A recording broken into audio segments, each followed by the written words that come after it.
ഇന്ന് നമുക്ക് ഇതുപോലത്തെ നമ്മുടെ ഇന്ത്യൻ ഫ്ലാഗിൻ്റെ പിന്നുണ്ടാക്കാം. അപ്പം നിങ്ങൾ വിചാരിക്കുന്നുണ്ടാവില്ലേ, ഇൻഡിപെൻഡൻസ് ഡേ എല്ലാം കഴിഞ്ഞില്ലേ, ഇപ്പോഴാണ് വീഡിയോ ഇടുന്നതെന്ന്. ഇത് ഞാൻ ഓൾറെഡി അപ്ലോഡ് ചെയ്തതായിരുന്നു, പക്ഷേ അപ്ലോഡ് ഫെയിൽഡായി. അതുകൊണ്ടാണ് ഞാൻ ഒന്നും കൂടെ അപ്ലോഡ് ചെയ്യുന്നത്. അപ്പോൾ ഇതുണ്ടാക്കാനായിട്ട് ഞാനിവിടെ ഫെവിക്രിലിൻ്റെ മോൾഡഡ് എക്സ്പോസി കോമ്പൗണ്ടാണ് യൂസ് ചെയ്യുന്നത്.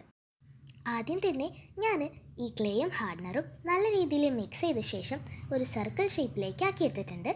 എന്നിട്ടൊരു സേഫ്റ്റി പിന്നെടുത്ത് അത് ഓപ്പൺ ചെയ്ത ശേഷം വീഡിയോയിൽ കാണിക്കുന്നത് പോലെ ഒന്ന് പേസ്റ്റ് ചെയ്ത് കൊടുക്കുന്നുണ്ട്. നേരത്തെ ഞാൻ നമ്മുടെ മോൾഡിറ്റ് കുറച്ച് ബാക്കി വെച്ചിട്ടുണ്ടായിരുന്നു.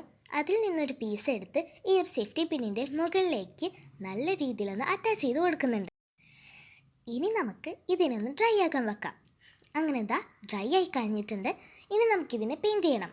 അപ്പം ഞാൻ കറക്റ്റ് മെഷർമെൻറ്റ്സ് എല്ലാം എടുത്ത ശേഷമാണ് കേട്ടോ പെയിൻറ്റ് ചെയ്യുന്നത്.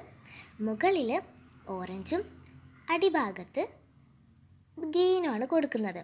അപ്പോൾ ആദ്യം ഞാൻ ബേസ് കോട്ട് വൈറ്റ് അടിച്ചു കൊടുക്കുന്നുണ്ട് കേട്ടോ, അല്ലാന്നുണ്ടെങ്കിൽ ഈ ഒരു കളർ വിസിബിൾ ആയിരിക്കില്ല.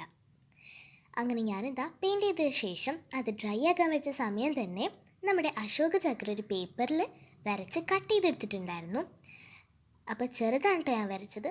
ഇനി നമുക്ക് അതിനെ നമ്മുടെ ഈ ഒരു സർക്കിളിലേക്ക് സെൻറ്ററിലായിട്ട് ഒട്ടിച്ചു കൊടുക്കാം. അങ്ങനെ ഒട്ടിച്ചു കൊടുത്തു കഴിഞ്ഞാൽ നമ്മുടെ പിന്ന് ready.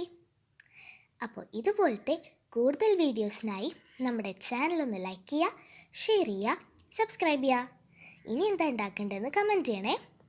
Thank you for watching. By.